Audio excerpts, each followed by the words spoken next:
Hello guys, mga kamangyan. So, magandang araw sa inyong lahat. So, ito na naman po tayo for today's video. Magluluto tayo ngayon ng butter tahong sa halimasag. So, ayan guys.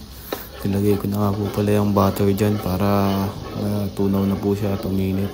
Para malagay na po natin yung sibuyas saka yung bawang. So, ayan guys, hinalo-halo ko na nga po yan ni kamangyan. So, ayan guys. Makikita nyo, naluluto-luto na yung bawang at sibuyas. So pagka okay na po pala yung bawang at sibuyas na yun guys, is ilalagay na natin naman yung mais para medyo lumambot-lambot na po rin siya, para manamis-namis po ang lasa po niyan, is sweet corn. So ayan guys, so ayan, ilagay na nga po natin yung alimasag pagkatapos po nung mais. So ayan na po, nilagay na po.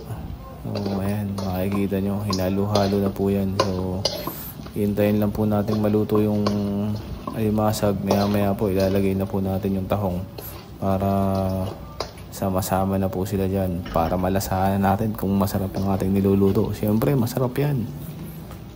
So ayan na nga guys, so maya lang ilalagay na natin yung tahong dyan. So ayan guys, halo-haloin po natin. Medyo mapula na po yung alimasag. So ayan, yan po alimasag is hindi po yan natin pwedeng patagalin ng sobrang overcook kasi papangit po yung lasa niyan. Kaya nilagay na po natin yung tahong. So ayan na po siya guys, nilagay na natin yung tahong para sabay-sabay na po yung maluto. So ayan, nilagay na po. Kaya halaluin na po natin yan para manuot na po yung lasa ng butter, para matikman na rin po natin kung talagang masarap yung ating niluluto. So ayan, umaangat na nga po yung mga takip ng alimasag. So ibig sabihin po niyan is matataba yung ating nakuhang alimasag. So ayan guys, tatakpan na muna natin. So ayan guys, pagka kulungan lang po niya ng kaunti, nilagyan na po natin ng konting sabaw na Sprite para manamis-namis yung lasa ng ating buttered tahong sa buttered alimasag. So ayan guys,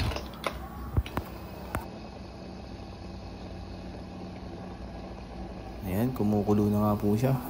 Nagbubuka na din po yung mga tahong na yan. So napakasarap po yan, bagong luto, at napakasariwa ng alimasag at ng tahong. So syempre masarap din yung nagluluto.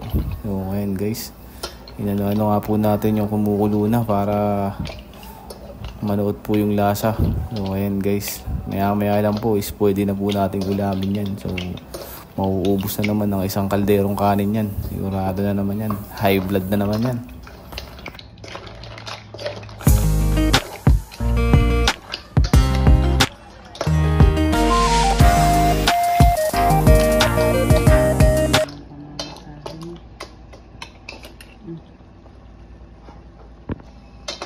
So ayan mga kamangyan, tapos po ang ilang minuto natin pagluluto, goods na po yan guys. So pwede na po nating ulamin yan guys.